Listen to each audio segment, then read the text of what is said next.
awesome.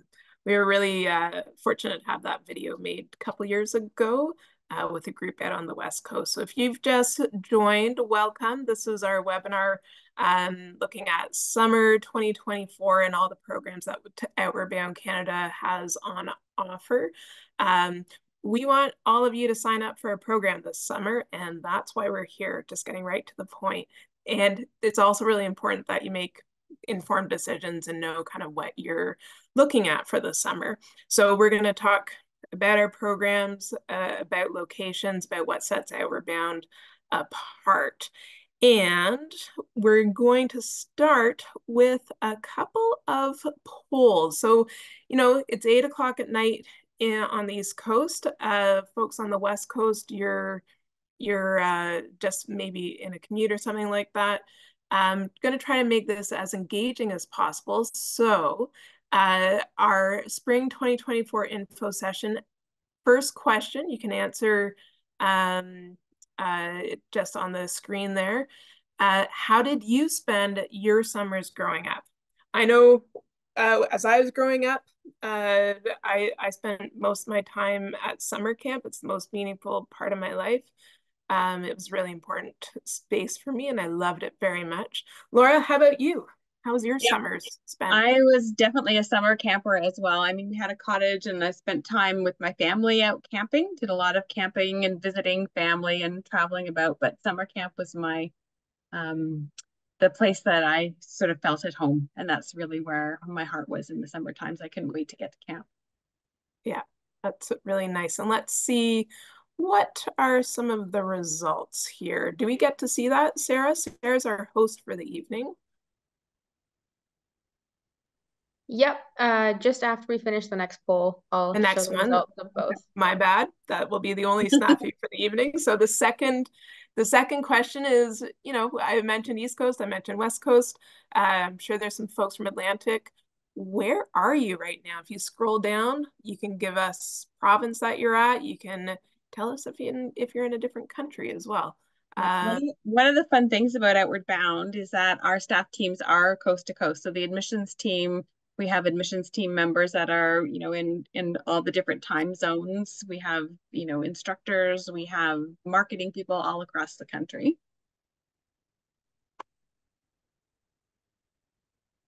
Cool. Great. Oh, So we have a lot of folks in Ontario. What are you seeing here, Laura?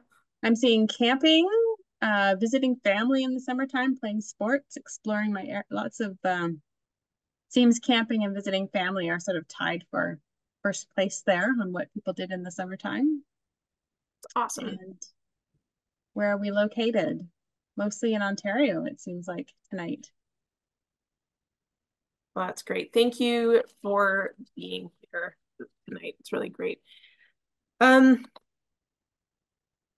Great, and we'll go on to the next slide there. And so we do start all of our programs, most of our programs, with the land acknowledgement. I like to acknowledge the land that I first did canoe trips on. It's also land where I live, so I'm in Haliburton, Ontario, just kind of south of Algonquin Park.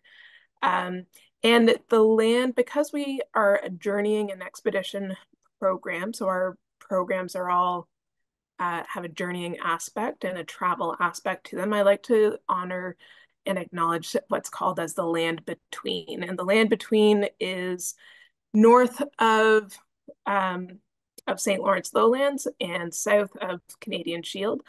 That's Georgian Bay all the way kind of through to where St. Lawrence would hit the Atlantics, that entire area. It's the last wilderness of southern Ontario, so that land between those two major geographic areas.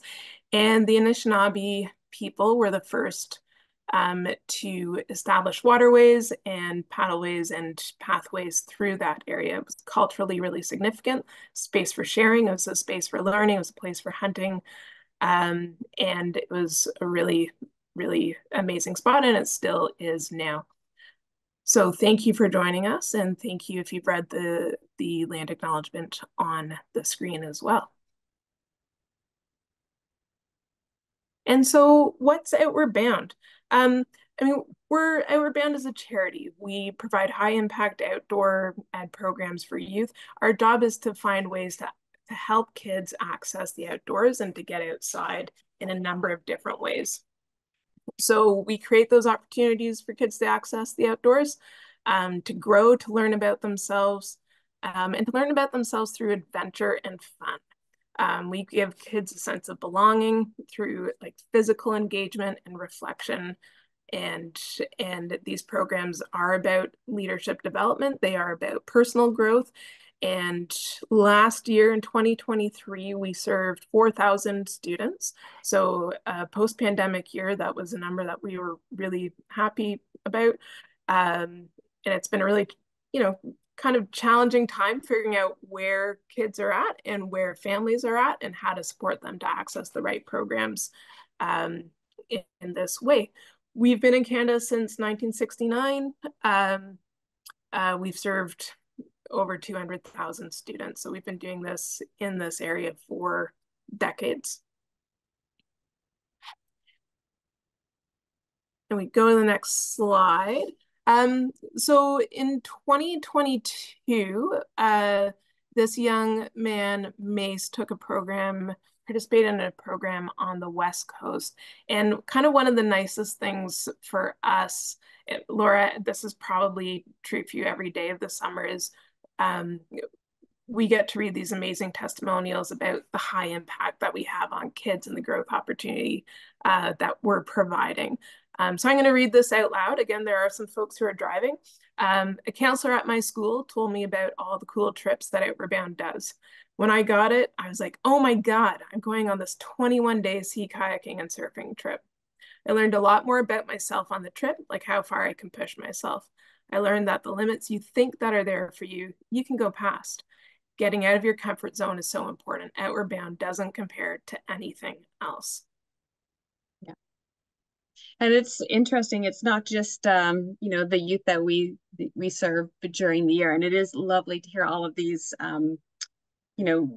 thoughts and testimonials coming back. But, we often hear back from the parents of students, and they went on Outward Bound courses, and grandparents went on Outward Bound courses. And, I'll get phone calls from people that just want to call and say, hey, I went on an Outward Bound trip 20 years ago, and I was just thinking about you today and how you changed my life. And, that's the reason that I get up in the morning and do this job, because I just, there's so much that happens on an Outward Bound course that can just change the course of your life. And it's, it's amazing. Yeah. Great. And so I think Laura and I've kind of alluded to this a little bit. We do think that Outward Bound programming is different than other similar programs, summer camp programs, and trying to figure out what that magic thing is the rest of this presentation, really, certainly in the next several slides. What sets us apart, and I'm going to tell you right now, before we get into the slides, our camp is Canada. We have programs across the country. We put particular attention and thought into the curriculum design and how we are programming students through a particular event. We are very intentional about that and very caring about that. And we have the best instructors. Our instructors are professional. So we're going to dive into those three things, but that's the answer, and we're really good at it. So our camp is Canada. We have diverse locations and activities across the country. I can speak more specifically to what happens on the east coast of the country. So in Ontario, from what we call our Ontario Wilderness Base, we have flatwater canoeing trips, 7-day, 14-day, 21-day, and 32-day programs. Those are life-changing programs. They're super fun, friends for life, programs that will make you know that you can change the world and you can do anything you want. Whitewater canoeing, snowshoeing programs. So that's what's happening at Ontario Wilderness. I'll flip to the other side of this slide and talk about Toronto, our urban programs. These are amazing access points, right? So over a 5-day program, we have a climbing program, we have a hiking program, a learn to camp program. And these are amazing day programs with overnight opportunities for younger kids. In that program, we also are offering a high school credit. And that high school credit, you can take it if you've done grade 8 and you're going into high school, so you're high school aged.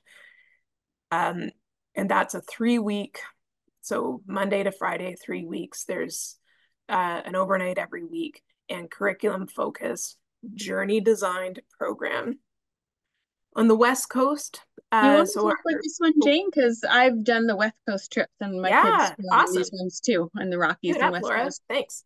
No worries. So my first Outward Bound course was a West Coast sea kayaking course, and I loved it. It was amazing. We do trips 7 days, 14 days, and 21 days sea kayaking on the west coast of Vancouver Island, so in the Clayoquot Sound region. So we would be flying in and out of Comox Airport and then traveling across Vancouver Island over to where the Tofino area is, and then launching from there up into Clayoquot Sound and kayaking in that area. And with the surfing, that's over in that area as well. And that's part of the 21-day program where they do a surfing component. On the West Coast, we also have a backpacking expedition. That's a 7-day. We have 2 7-day backpacking, and that's in the Coast Mountains on the mainland. So you would fly into the Vancouver airport and then head north up to the Pemberton region for backpacking in that area. Rocky Mountains, that begins and ends at the Calgary airport. And my oldest did the West Coast trip. My youngest did the Rocky Mountains. And oh my gosh, very different. We grew up in a canoeing family in Ontario and very much water-based in our camping.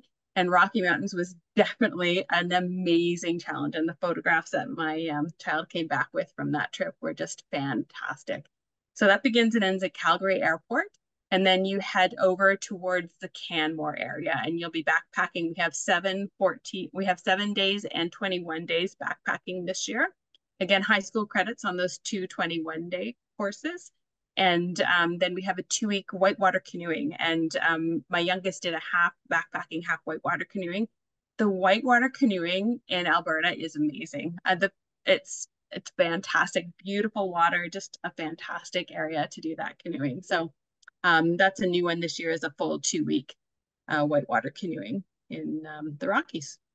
Yeah. Amazing. Laura, you did a much better job of kind of highlighting some of the geographies and specific locations. So I'm going to put a plug in here for the 21-day Georgian Bay program.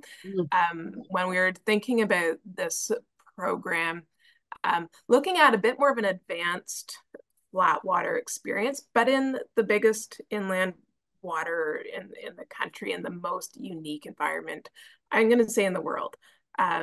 There is nothing that compares to Georgian Bay, and tripping in that area will stay with you forever. I'm reminiscing. I've done sea kayaking trips and canoe trips there. Stunning beauty, amazing Canadian Shield. Had one trip where we could see sea otters about 10 feet below the water, which is, I mean, I was a teenager. I had no idea how cool that was, and stays with me for life. So, and then our Toronto programs, I didn't mention that they're right downtown Toronto, in the green spaces of that city. I grew up in Toronto. I know that there's green spaces in Toronto. We can do journeying adventures through downtown Toronto, through Don Valley. We do paddle over to the Toronto Islands. So we meet every day at Brickworks and go from there. And the climbing program is over at Kelso. Thanks, Laura, for giving me a little nudge there. Yeah. So, and I mean, in Ontario too, begin and end in Minden at our base camp, yes, near Minden, Ontario.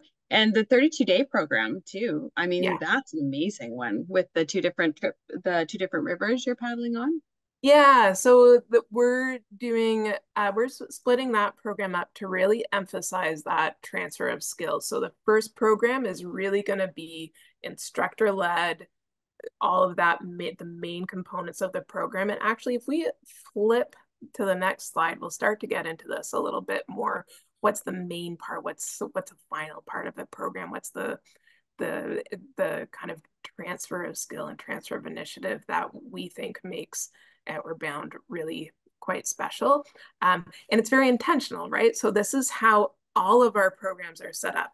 If we're thinking about a 4-hour program, a day-long program, a 7-day program, all of our programs have this kind of structure to it.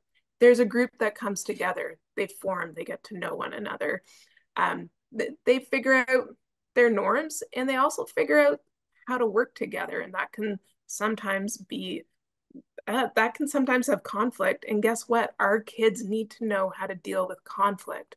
They need to know how to advocate for themselves. They also need to know how to listen. They also need to know how to find solutions that work for everybody. And that's when you get to a performing group. And so we've designed our program to really focus on different stages of a program that would fit with each of those normal group development kind of stages. So on the first day of a program, that's the immersion part. That's where you're landing. You're getting to know everyone.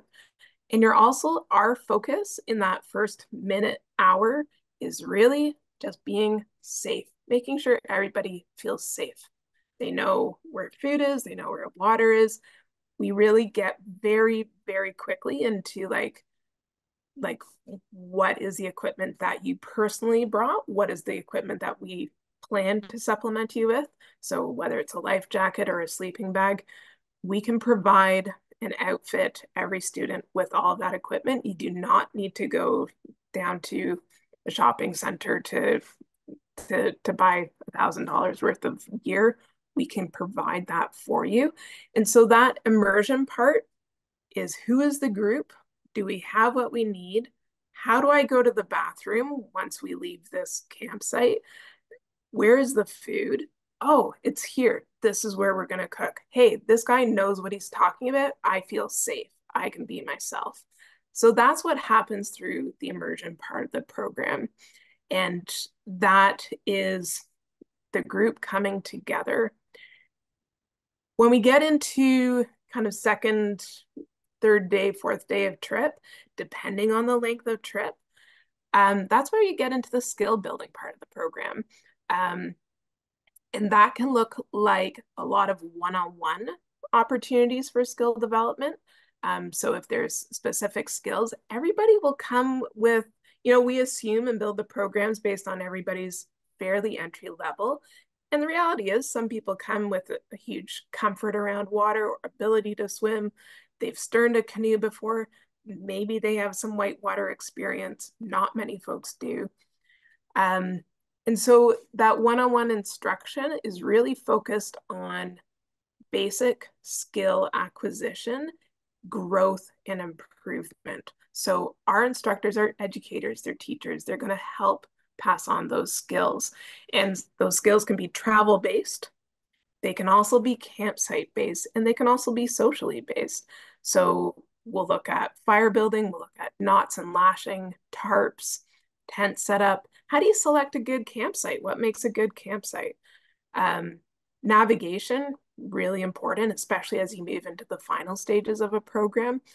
How do you read a map? How do you use a compass? What are some handrails that exist on this map and that I see that help me know what direction we're going in?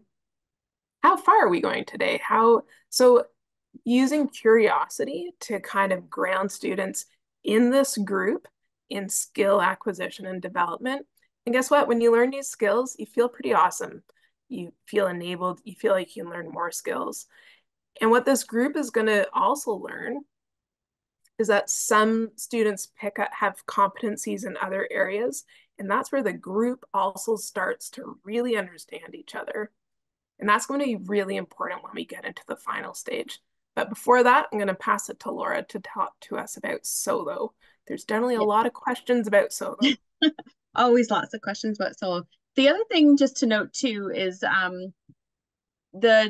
with the group, everyone is participating too. So there are certain chores that are done every day, and you'll rotate through those chores, and you'll be paired up with a partner. So one day you and your partner might be on cooking the meals. So it'll be your responsibility to get all the food out, get it prepared, get the meals cooked.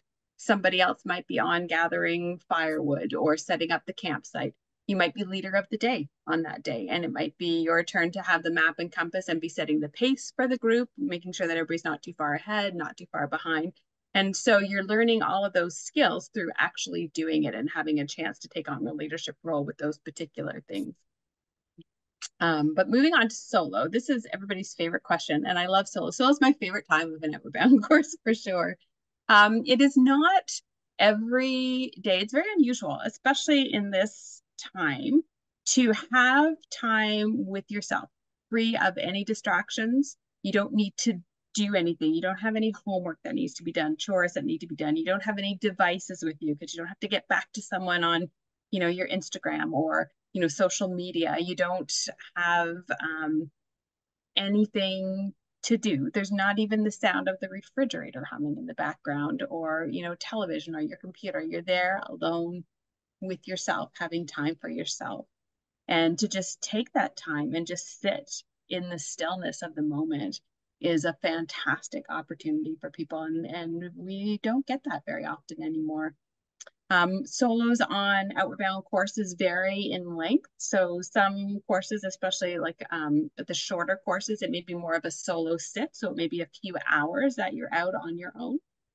For some of our longer courses, it could be an overnight solo, or it could be even 2 nights solo. My youngest did a 2-night, 3-day solo that they were out. So when you're on solo, if you are staying on an overnight solo, and this is a question that everyone has, on that first day of an Outward Bound course, when you're doing your duffel shuffle, which is essentially you're unpacking everything that you brought with you, the instructors will go through it, make sure that you have everything that you need. And if you don't, supplement you with the gear that you either forgot or you didn't have, to make sure, as Jane said, we can outfit everyone head to toe if we need to. You'll also get a whistle on that first day, and that whistle you'll wear with you for the whole time you're on your Outward Bound course, and you'll have it with you on your solo. So if you are nervous, if you do feel that you're in trouble, or if you're like me and you forgot your water bottle when you headed out on solo, you can blow your whistle, and you're always within a whistle range of help. So even on solo, you're going to be spread out in an area. Even if it's a solo sit, you might be a little bit closer to each other. When you're on your overnight solo, you'll be spread out with enough distance that you hopefully won't be able to see or hear anyone else in the group, but the instructors will be able to respond to someone in an emergency situation, and you'll be talked about that. One of the trips that I did, we spread everyone out around the bay. So the instructors, we were on an island sort of at the mouth of the bay, and everybody else was sort of spread out around the shore, and you'll be given all the tools that you need to build a shelter. And by that time, you'll have had the instruction during the main part of our program on how to actually build that structure. The instructors will worry about food for you, so you don't have to worry about cooking your own food. You'll have all the food that you need to sustain you for that time period. And the instructors, each instructor pair is a little bit different, but they'll give you some sort of activity, something to think about while you're on solo, maybe a writing project in your journal. But some sort of activity for you to think about while you're on solo. And every student approaches solo a little bit differently. I had one student who was very much needed to process very somatically with their body, information and thinking. And so he went out, and on his solo, he collected all the rocks that were on his solo site, and built this huge giant chair. So when we went to pick him up at the end, he was sitting like a king in a chair that he had built, and he had built a place for his shoes to be, dried, and another place for his socks. And, it was this whole little world that he had built while he was out there, and he just needed to keep busy. Other people just like to sleep. My youngest is very much an introvert, and by the time solo came along, they were exhausted. And so for the first day, they just slept the whole time and just sort of recovered from themselves and had that time to regenerate and reconnect with themselves. Other people like to journal. Some people like to sketch in a sketchbook. Whatever it is that helps you to sort of process and go inward and think about things, that's a great thing to do on a solo. And you will each be given a plot of land and, instructions not to go too far this way or this way, and not to, go on other people's solo sites. It is truly meant to be a time to be on your own with yourself and just really get to know who you are and what you're all about. And back to you, Jane. Thanks, Laura. So solos can sometimes be set up as a solo sit or a solo meal. They can be overnight. And instructors will check on you, like we'll do a visual for every person every hour of that that period of time.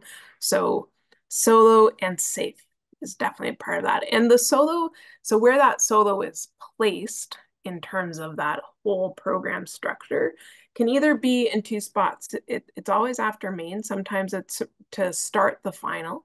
And that final stage, especially on a longer course, but on all programs, is really where the instructors start to take a step back. We have had days of rotations of leaders of the day, water makers, fire builders, etc. So the roles that are required to kind of keep this community safe and warm and comfortable, um, those roles have been established. And so the instructors really look to at that final stage as really that transfer of initiative is going to sit in the group. So who's going to be the leader of the day? Who's going to be responsible for navigation and pace? When are we going to stop for lunch? How long are we going to plan to go on a certain day? How far to what point? And how are we going to deal with things that come up like a storm or a colder day? How are we going to make those decisions? And the instructors will remain as part of the group and are there, but their leadership of that group takes a step back to support that group and individuals, to kind of lead that group through and to rely on the skills that we know at this point exist in the group. And that can be a really powerful experience. And that initiative part is something that I think all students, when they come back, that's something that skill, that the skill of initiative really stays with students. I know I can because I did it this one time. I know I can make dinner, apply to university, go to that interview. I have the skills to do those things. And a lot of that starts during that final stage of a program. And I hope one of the things that you've heard from us here is that it's not a push to the top of the mountain or the end of a river or the this or the that. It really is a final period of time where the group is enabled to perform to the best of their ability. And that feeling is also really amazing and really important for youth to have, to perform to the best of their ability, knowing that they're responsible for what they've learned and set up for the whole main period and the solo period. It's their success and their kind of challenge that they've accepted and set and have conquered. It's not a mountain, it's not a river. They've done it. They're amazing, and so then we celebrate that. And that's the end of the program. When groups come back to the base in Ontario, they come back to the base. There's a banquet, so our food service provider will have something a little bit different than trip food. And I'm sure some of you have lots of questions about trip food. It's great. There's a pin ceremony. That ceremony can be an acknowledgement of every individual by every individual. The instructors play a big part in setting that up and what that structure will look like for those students. And then goodbyes. So that's the program structure. It's very intentional and and uh, and pretty brilliant the way it comes together. Laura, anything to add before we go on to the next slide? No, but I would say that this is what makes us different than a summer camp. Yeah. At a summer camp, when you go on a canoe trip, it's all about, doing the trip and having fun with your friends and, getting from point A to point B. And sometimes it's a push trip and you have to push through it all. But there isn't this curriculum that we have that goes with it. There isn't the opportunity for necessarily these teachable moments with intention, on conflict resolution or things like that. It really is all about building up the students to get to that place where they feel like they could do it themselves. They don't need the instructors necessarily. And, often kids will go home and say, hey, mom and dad, I'm taking you out and I'm going to show you what I learned. So, yeah. let's hit that next slide, Sarah. And I know we're at 8:34, so we might pick up the pace just a little bit. So I've mentioned instructors before. Our instructors are they are professionals. They are professional educators. They in their job with us, they are not guides. They are guides elsewhere. They have all that skill. They they are whitewater paddlers. They are flatwater paddlers. They are highly certified outdoor professionals who work for us because they want to work with kids. They are educators and instructors in their jobs with us, and they're really invested in individual kind of growth from this program. And in terms of certification, the one standard across the country is a wilderness first responder. What is a wilderness first responder? It is an 8-day first aid course that is specifically focused on a wilderness environment. So the medical protocols in your approach to first aid, um, uh, they might assume that you're making a 911 call, but that call might take a little bit longer to actually land you with the support that you might need. Accidents can happen. Um, and our risk management is the other piece that kind of bolsters how amazing Outward Bound is. So our instructors are trained certified instructors. They are trained certified wilderness first responders. Their job is as educators who are highly invested in students' growth and development.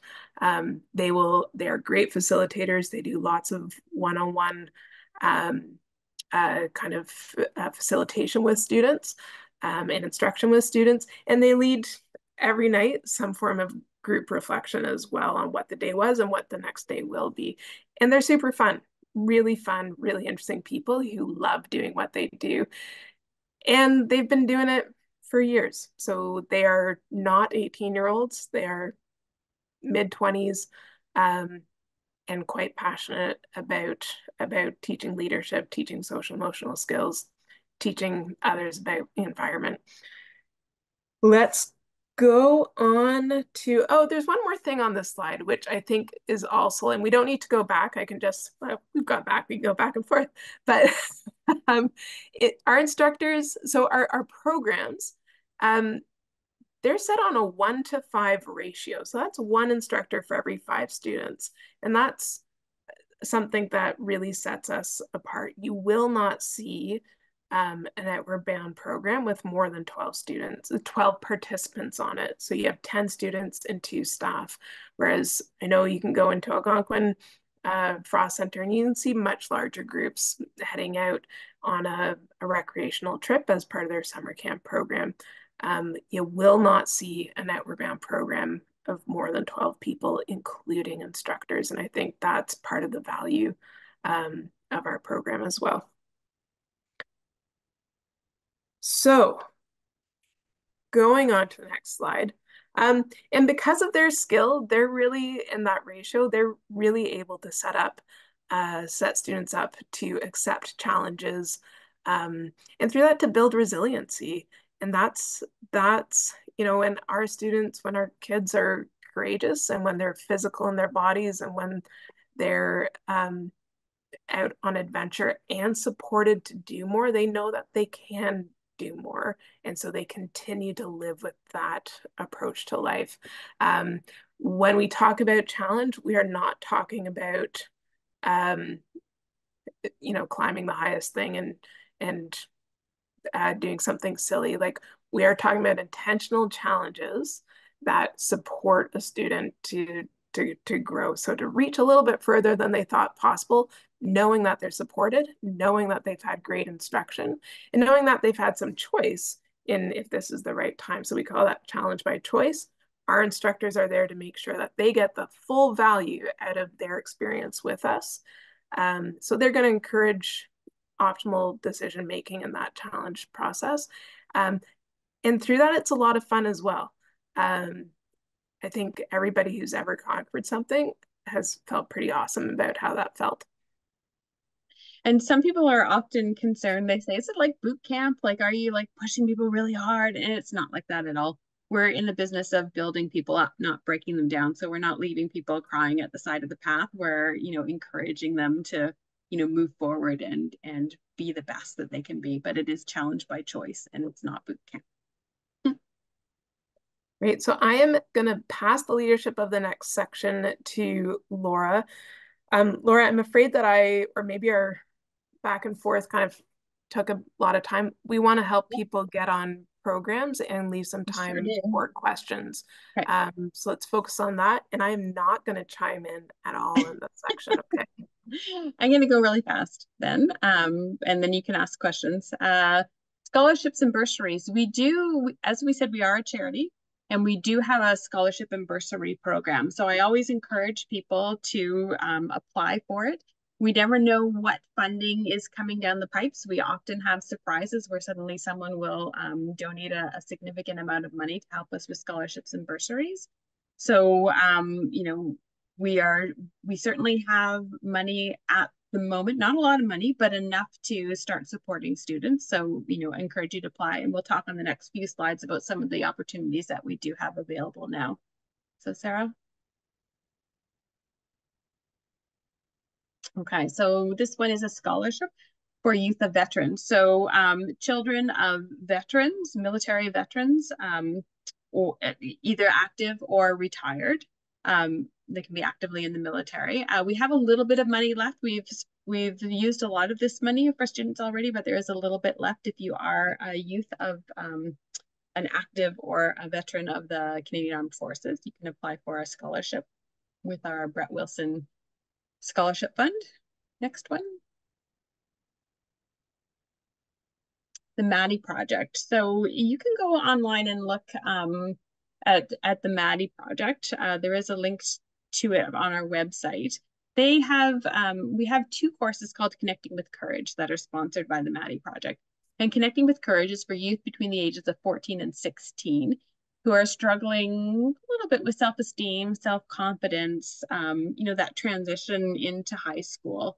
It's not therapy, like it's not for people who are really struggling with mental health challenges and don't have the coping techniques to support themselves. We really need students to be in a stable place at the moment in order to participate, because we do have such adventure and activity going on in our programs that we do need them to be able to take care of themselves. But this is for students who just are looking for that little bit more support. They've maybe had a few more challenges.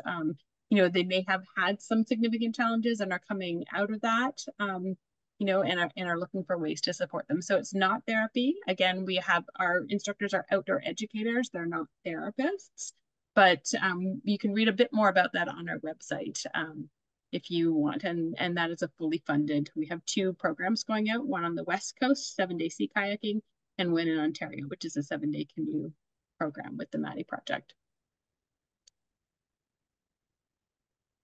And our Youth Access Fund. This is our biggest bursary fund, and it is based on financial need. So we have an application form. When you apply online through our registration portal, you can also select financial support through our Youth Access Fund. And there's a separate application form for that. And you'll also be able to need to provide us with a copy of your notice of assessment so that we can figure out sort of financially where you're at so that we can balance that out. And we do have the eligibility requirements posted on our website as well. We do have there is some restrictions with our Youth Access Fund. For instance, the Toronto Star Fresh Air Fund is part of our Youth Access Fund, and they have certain restrictions. But definitely, if you do fall within the eligibility requirements for financial need, that's posted on our website, please apply to the Youth Access Fund, and we'll try to match you with some funding from one of our donors there. Hey, Laura, just before we move on to the next slide, there's been a couple of questions popped in the Q&A bar that I thought we could answer as we go because they're pretty quick.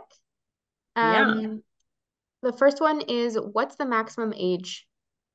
The maximum age for just a student in general would be 19. On our summer programs, it would be 19. Awesome. And then someone else has got a question. if you just have any tips on how a parent might be able to help their child choose a program. For sure.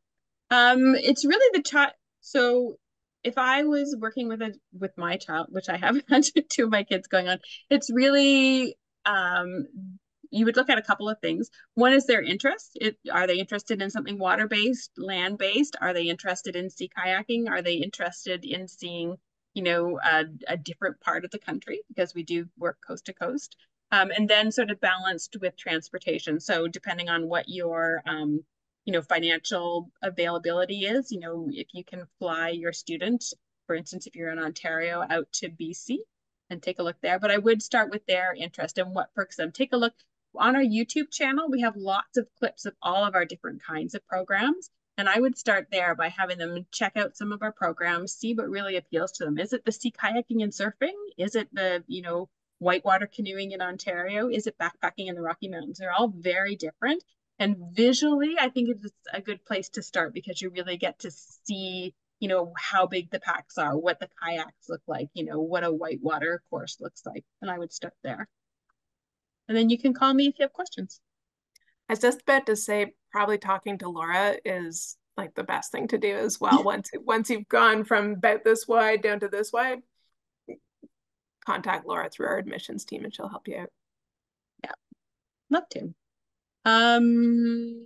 Any other questions about bursaries and scholarships? Did we have? No? Okay. High school credit. All right. There were some questions about the high school credit. So we offer 3 different high school credits. We have a grade 12 phys ed credit, and that's offered on our 21-day program. So our 3-week canoeing that Jane talked about in Georgian Bay. So that's a 21-day canoeing adventure in Georgian Bay. On our 21-day backpacking in the Rocky Mountains, and our 21-day sea kayaking and surfing. So that's a grade 12 high school credit. You don't have to be in grade 12 to take that credit. It's like an open credit. So you can take it even if you're in grade 9 or going into grade 9. Then we have on our 32-day leadership trip, we have a grade 11 leadership credit that's on that one. And then on our Toronto Urban High School Credit Program, it's the grade 10 phys ed credit that we have on that. It's called the, I can't even remember. It's popped right out of my head, the name of the credit, but you can take a look at that on our website as well. They are Ontario high school credits, but they can be applied in BC and also to other schools in other regions. What I would recommend if you're not in Ontario is to go into your guidance department and just talk to the guidance counselor and say, hey, can this be applied? Because sometimes it can just be applied as an extra credit. And often, even kids in Europe sometimes can get that applied to their high school. Okay.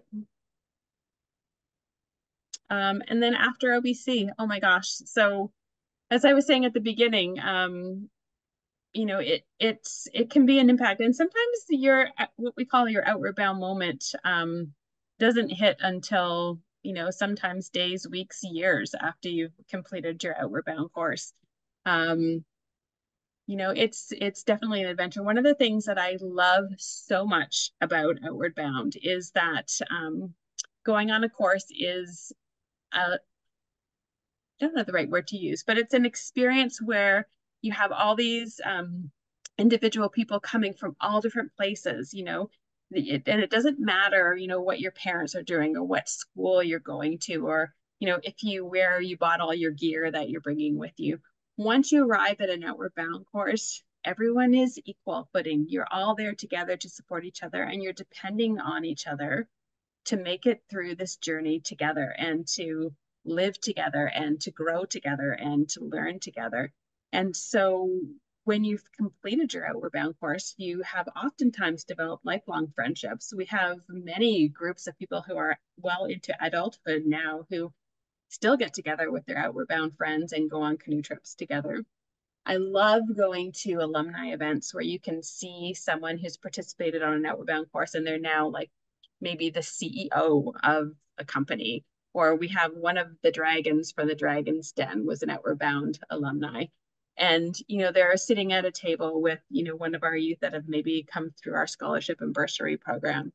and they have a shared experience. They've both been on an Outward Bound experience. They've both felt what it is like to be, in that situation where, they're dependent on a small group of, at the beginning, strangers, and at the end, best friends ever sometimes, to, live as a group and have a shared experience. So it's really a wonderful thing to see. So after Outward Bound, you have that confidence to be able to do anything you want to do because, you climbed a mountain, or you know, paddled in a sea kayak, and you saw, well, last year we had humpback whales breaching just not very far away from some of the kayaks that were out on the West Coast. So lots of adventures can happen. And, sometimes it makes a really big difference if you're someone that's struggling to have a voice and suddenly you're leader of the day and you've never been in that leadership position before, and you have the map and the compass, and it's your responsibility to take on the group. That's a really, really important thing. So did I leave enough time for questions? Oh, first to know. Okay, so we have some promotions. So it's Earth Month, and we have currently our 21-day, it just started today, a 21-day and 32-day program for the month of until May the 10th. We've discounted them $500. So we've already reduced the price online for those 21 and 32-day programs. So if you book now before May the 10th, you can receive that $500 discount. The other thing to know too is when you're taking a high school credit on one of those courses, there's a $250 fee for the high school credit, but the course itself then becomes tax-free. So you end up saving money too. So, that could be a significant amount as well if you're taking the high school credit, because you don't have to pay the taxes on that course. And we also have refer a friend and you can both save. So if you have a friend and they use the code FRIEND24 at checkout, they can save up to $200. So it's $50 for our urban programs and $200 on our 7 and 14-day programs. You can't combine this with the $500 off, but you can save $200 on a 7 or 14-day course. And then if your friend lets us know that you referred them, you can save $100, an extra $100 off of your course. So we have a little form that they can fill in when they're filling in their registration that says who referred them, what their contact information is, and then we can apply that $100 to your course as well. So if you refer, 10 people, that's a significant amount of money.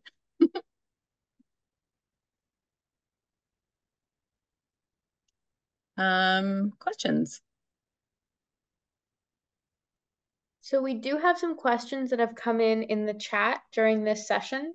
Great. So why don't I ask both of you those questions, and then we'll just leave the answers to some of these commonly asked questions that we got in advance of the info session on screen if folks want to read through those at the same time, because I am aware that we're getting pretty close to the end of the session.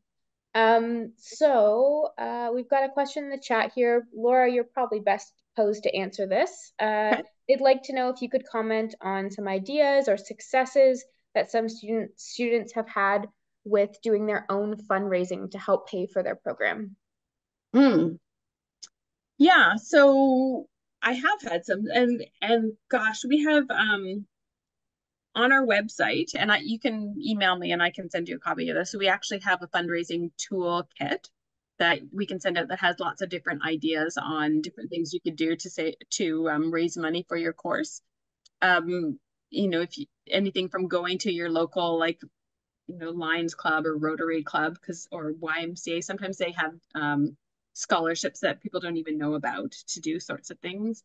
I had one student who had a silent auction. She had a number of items donated. I think she had an iPad donated from a Best Buy in her local community, and other sorts of things. And she held a silent auction and raised some money that way.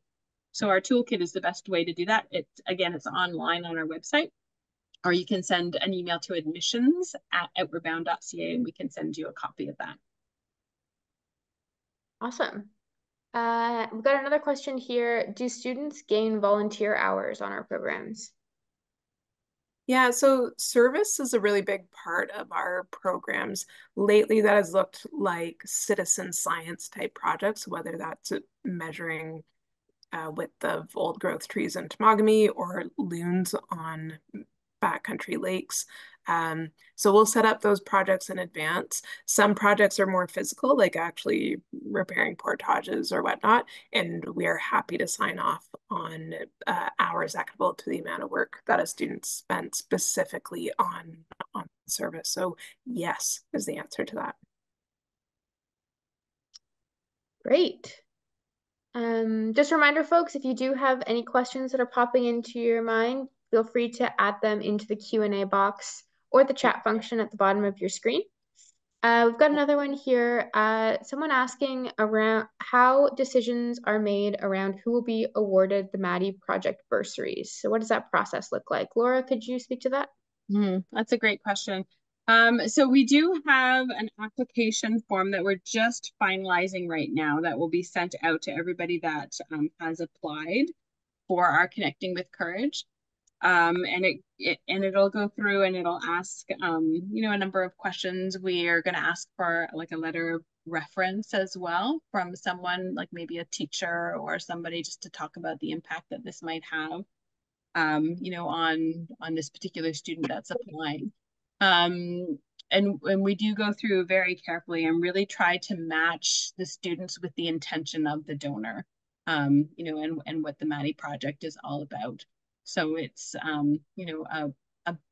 it's balance, but we do go through and review these application forms, and we'll talk you through every step of the way. Like if you have questions, we'll talk about it, and and if an Outward Bound course is something you really want to do and the Maddie Project isn't the best fit for you, we can work with you, like whether it's through the scholarship and bursary program, to find a good fit for you for this summer.